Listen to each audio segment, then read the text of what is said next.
नमस्कार दोस्तों, स्वागत है आप सभी का हमारे यूट्यूब चैनल देव जी के ट्रिक्स में। दोस्तों, हम लोग यहाँ पर हमेशा की तरह जीके का टेस्ट लगाएंगे, जो कि बहुत ही महत्वपूर्ण आपके प्रश्न हैं। और प्रश्नों का लेवल देख सकते हैं, काफ़ी अच्छा है। 2020 के अनुसार आपका लिया गया है। बहुत ही अच्छे प्रश्न आपके हैं। किसी भी एग्जाम की तैयारी कर रहे हैं, आपको इन जीके के प्रश्नों से गुजरना जरूर पड़ेगा। चलिए स्टार्ट करते हैं। अगर आप नए हैं तो चैनल से जुड़ सकते हैं और डेली यहाँ पर टेस्ट लगा सकते हैं और जीके को मजबूत कर सकते हैं। चलिए, पहला प्रश्न आपसे पूछा है कि जनगणना 2011 के अनुसार निम्नलिखित में से किसमें जनसंख्या घनत्व सबसे कम था? जनसंख्या घनत्व सबसे कम था, कहाँ का था? तो आपका जवाब यहाँ पर सही क्या हो जाएगा? जनसंख्या घनत्व आपके कहाँ का है? तो आपके उत्तर प्रदेश का सबसे कम है। ठीक है, कितना है? तो उत्तर प्रदेश का है आपका कितना? 829 है। ठीक है, 829 है। केरल की बात करें तो केरल में कितना है आपका? तो 860 है। ठीक है, अगर बात करें पश्चिम बंगाल की तो पश्चिम बंगाल का है 1028। और बिहार की बात करें तो बिहार का है 1106। इसका मतलब ये हुआ कि 1 किलोमीटर में जनसंख्या घनत्व मतलब क्या होता है कि 1 किलोमीटर के अंदर निवास करने वाले व्यक्तियों की संख्या। ठीक है, इस प्रकार से आपका जवाब सही क्या हुआ? तो ऑप्शन के अनुसार ऑप्शन आपका ए हो जाएगा। नेक्स्ट क्वेश्चन दिया गया है कि बिना बेगार के किसने सुदर्शन झील का जीर्णोद्धार कराया था?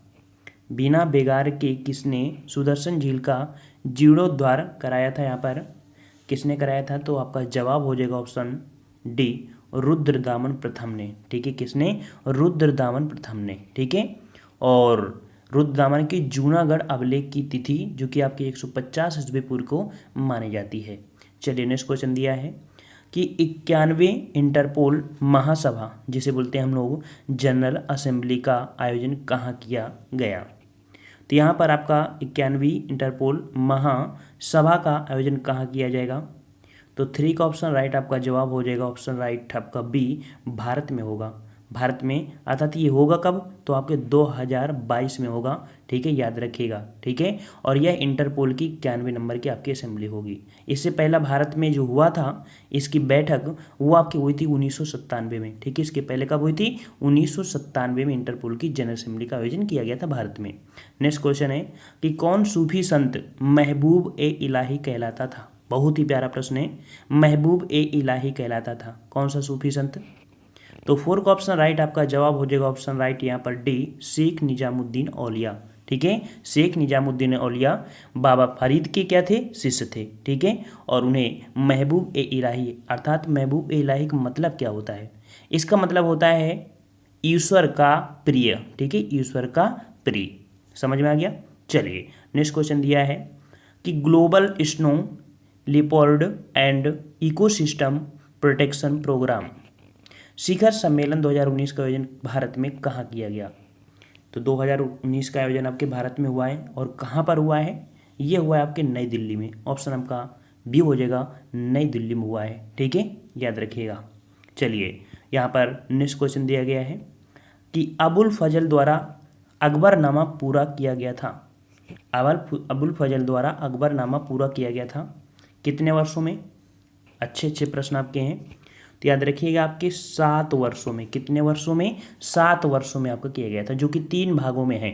इसके तीसरे भाग को आईने अकबरी कहा जाता है। ठीक है, चलिए, यहाँ पर नेक्स्ट क्वेश्चन दिया है कि दस्तार बंदान कौन कहलाते थे? दस्तार बंदान कौन कहलाते थे? तो ये आपके जो थे उलेमा। ठीक है, कौन थे आपके? उलेमा। ये सल्तनत काल में मुस्लिम धार्मिक गुरु को कहा जाता था। उलेमा किसे कहते थे? तो सल्तनत काल में मुस्लिम धार्मिक गुरु को उलेमा कहा जाता था, जो इस्लाम कानूनों को विवेचना करते थे। ठीक है, और अलाउद्दीन खिलजी ने उलेमा को राजनीति से दूर रखने में सफल हुआ था। नेक्स्ट क्वेश्चन दिया है कि औरंगजेब ने किसको साहिबात उज जमानी की उपाधि प्रदान की थी? औरंगजेब ने किसको साहिबात उज जमानी की उपाधि प्रदान की थी? 8 का जवाब यहाँ पर हो जाएगा सी, जहां आरा को। ठीक है, जहां आरा को। यहाँ पर नेक्स्ट क्वेश्चन दिया है कि बंगाल के विभाजन के समय बंगाल का लेफ्टिनेंट गवर्नर कौन था? बंगाल के विभाजन के समय बंगाल का लेफ्टिनेंट गवर्नर कौन था? सभी लोग वीडियो को लाइक कर दीजिए भाई। और यहाँ पर आपका जवाब हो जाएगा सर एंड्रयूज फ्रेजर। कौन थे भाई? तो आपके सर एंड्रयूज फ्रेजर थे, याद रखिएगा, ठीक है। और बंगाल विभाजन का जो निर्णय लिया गया था, ठीक है, बंगाल विभाजन का जो निर्णय लिया गया था वो 20 जुलाई 1905 को, 20 जुलाई 1905 को, और यह 16 अक्टूबर 1905 को प्रभावी हो गया था, ठीक है।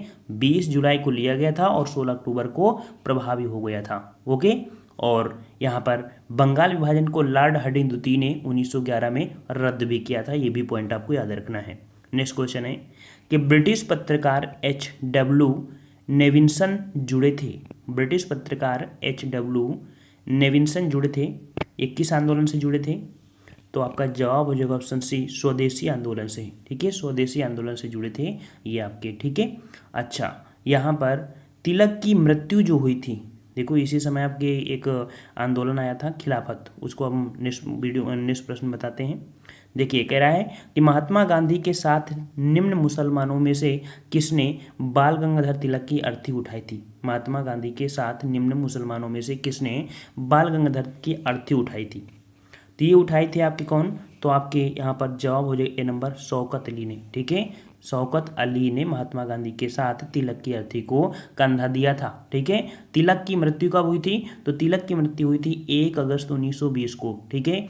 इस दिन असहयोग आंदोलन प्रारंभ भी हुआ था, 1 अगस्त 1920 को। नेक्स्ट क्वेश्चन दिया गया है कि इंडियन ओपिनियन पत्रिका के प्रथम संपादक थे।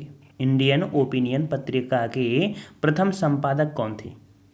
12 का जवाब हो जाएगा, तो यहाँ पर आपका जवाब हो जाएगा ऑप्शन सी, महादेव देसाई। कौन थे भाई? तो 12 का सी हो जाएगा, इंडियन ओपिनियन का प्रकाशन महात्मा गांधी जी ने 1903 दक्षिण अफ्रीका में किया था, जिसके प्रथम संपादक थे महादेव देसाई, ठीक है। समझ में आ गया ना? अब आपको प्रथम संपादक दिया है, इस कारण से जवाब आपका यह होगा। वैसे आपके हमेशा आप पढ़ते हैं महात्मा गांधी, है ना, लेकिन प्रथम शब्द दिया है तो इसका मतलब आपका सी हो जाएगा। चलिए अगला क्वेश्चन है, दादा भाई नौरोजी की विषय में निम्नलिखित में से कौन सा एक कथन असत्य है? कथन असत्य है। पहला पॉइंट है कि वह पहले भारतीय थी जो एल्फिंस्टन कॉलेज बम्बई में गणित एवं भौतिकी के प्रोफेसर नियुक्त हुए थे। पहला पॉइंट सही है। अगला है 1992 में उन्हें ब्रिटिश पार्लियामेंट का एक सदस्य निर्वाचित किया गया था, ये भी सही है। उन्होंने एक गुजराती पत्रिका रफ्त गोफ्तार आरंभ की थी, ये भी सही है। अगला है उन्होंने 4 बार भारतीय राष्ट्रीय कांग्रेस की अध्यक्षता की। क्या ये बात सही है? क्या ये बात सही है? तो याद रखिएगा ये बात आपकी गलत है। दादा भाई नौरोजी 3 बार हुए हैं। कहाँ कहाँ? तो एक 1886 में कोलकाता में, 1893 को लाहौर में, 1906 कलकत्ता में, ये 3 थी, ठीक है। और नेक्स्ट क्वेश्चन दिया गया है कि भारतीय राष्ट्रीय कांग्रेस का अंतिम अधिवेशन जिसमें बाल गंगाधर तिलक ने भाग लिया था। तो बाल गंगाधर तिलक ने भाग लिया था, जो कि अंतिम आपका अधिवेशन थे, ये आपका कौन था? देखो यहाँ पर ये अंतिम की बात कह रहे हैं, कांग्रेस का अंतिम नहीं कह रहा है। यहाँ पर भारतीय राष्ट्रीय कांग्रेस का अंतिम अधिवेशन जिसमें बाल गंगाधर तिलक ने भाग लिया था। तो आपका जवाब हो जाएगा डी नंबर, अमृतसर अधिवेशन 1919, ठीक है। अमृतसर अधिवेशन 1919 में आखिरी बार भाग लिए थे, ठीक है। और ये भी क्या थे? ये कभी भी कांग्रेस के अध्यक्ष नहीं बने हैं, याद रखिएगा, ठीक है। ये कभी भी कांग्रेस के अध्यक्ष नहीं बने हैं। अगला है, महात्मा गांधी ने अपनी निम्न पुस्तकों में से किसमें ब्रिटिश पार्लियामेंट को बांझ और वेश्या कहा है? ब्रिटिश पार्लियामेंट को गांधी जी ने बांझ और वेश्या कहा है, ये किस पुस्तक में? 15 का जवाब हो जाएगा आपका यहाँ पर सी, हिंद स्वराज, ठीक है। महात्मा गांधी ने हिंद स्वराज की रचना जो किया था वो आपकी कब? तो 1909 ईस्वी में। कब किया था भाई? तो 1909 ईस्वी में की थी। और इसमें उन्होंने ब्रिटिश पार्लियामेंट को बांझ और वेश्या कहा था। गांधी जी आत्मकथा सत्य के साथ मेरा प्रयोग, ठीक है। चलिए अगला है, जलियांवाला बाग नरसंहार पर कांग्रेस जांच समिति की रिपोर्ट के प्रारूप लिखने का कार्य सौंपा गया था। तो यहाँ पर जलियांवाला जो बाग नरसंहार हुआ था उसमें कांग्रेस जांच समिति की रिपोर्ट के रूप में देखा जाए तो प्रारूप लिखने का जो कार्य सौंपा गया था, ये सौंपा गया था किसको? तो ये आपके महात्मा गांधी को। किसको? महात्मा गांधी को, ठीक है। और यहाँ पर कह सकते हैं कि जलियांवाला बाग नरसंहार कब हुआ था? तो ये आपके 13 अप्रैल 1919 को हुआ था और इस समय भारत का गवर्नर जनरल था जेम्स फोर्ड द्वितीय। ठीक है, हर एक प्रश्न को बारीकी से समझना है आपको। चलिए 17 नंबर आपका दिया है कि निम्नलिखित में से कौन सा युग्म सही सुमेलित नहीं है, नहीं शब्द दिया है और यहाँ पर देखते हैं आपका कौन सा नहीं है। तो पहला दिया है एस सी बोस, यहाँ पर S C Bose Indian struggle, Dadabhai Naoroji property and unbritish rule in India, अर्थात ये पुस्तक इनकी भी सही है, इनकी भी सही है। राजेंद्र प्रसाद दिया है इंडिया डिवाइडेड, ये भी सही है। फ्रैंक मोरिस दिया है India from Curzon to Nehru and after, D number आपका यहाँ पर 17 का गलत हो जाएगा। फ्रैंक मॉरिस ये जवाहरलाल नेहरू ए बायोग्राफी, ठीक है, ये आपके यहाँ पर होगी। इन्होंने लिखा क्या था, इन्होंने लिखा था जवाहरलाल नेहरू ए बायोग्राफी। नेक्स्ट क्वेश्चन दिया गया है कि बीजी तिलक के सजा के पश्चात निम्नलिखित में से किसने दया की वकालत की थी।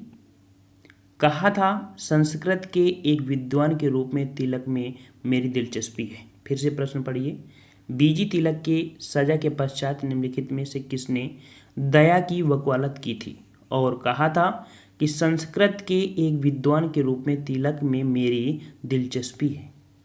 ये वर्ड यूज किया था आपके मैक्स मूलर ने। किसने कहा था, मैक्स मूलर ने कहा था।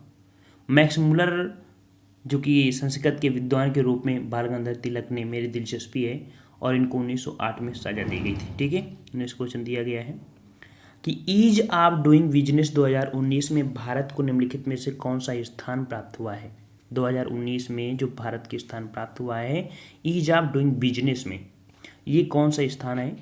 तो आपका जवाब हो जाएगा ऑप्शन राइट, आपका सी 63वां स्थान है। ठीक है, 63वां स्थान पर है और इस रिपोर्ट में देखा है तो भारत 14 पायदान की छलांग लगाकर 63वें स्थान पर आपका पहुंच चुका है।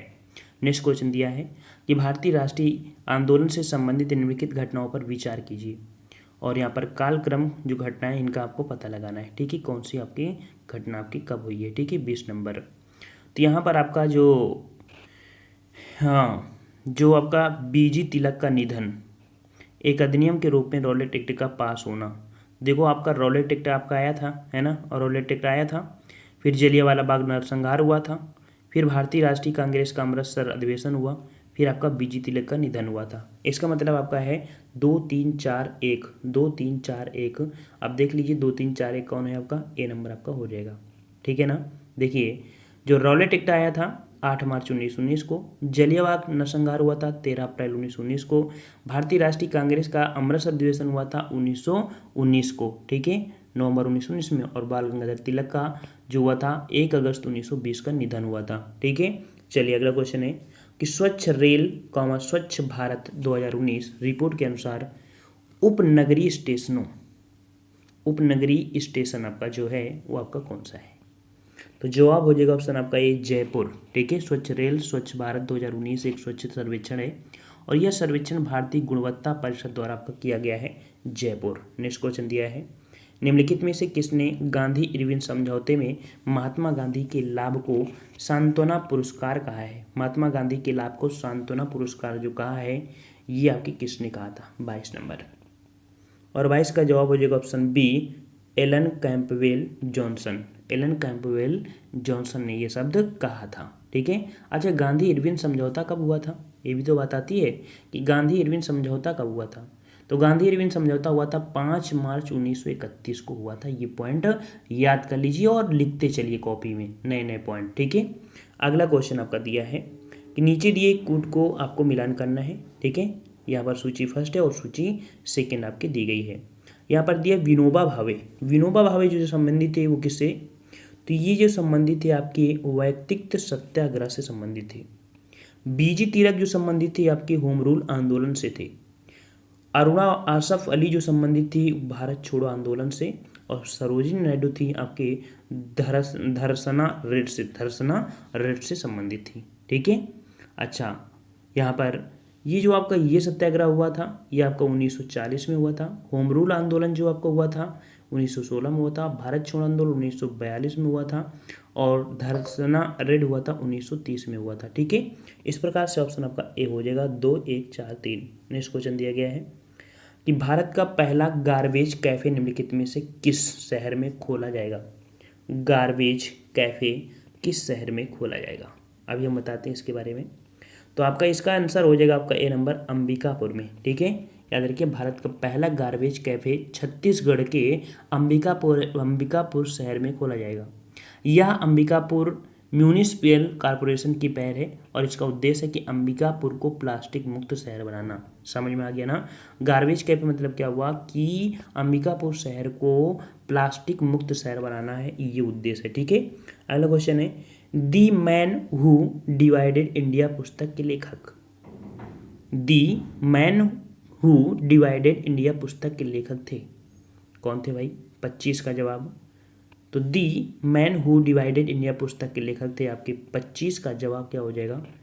यहाँ पर आपका सही जवाब क्या हो जाएगा?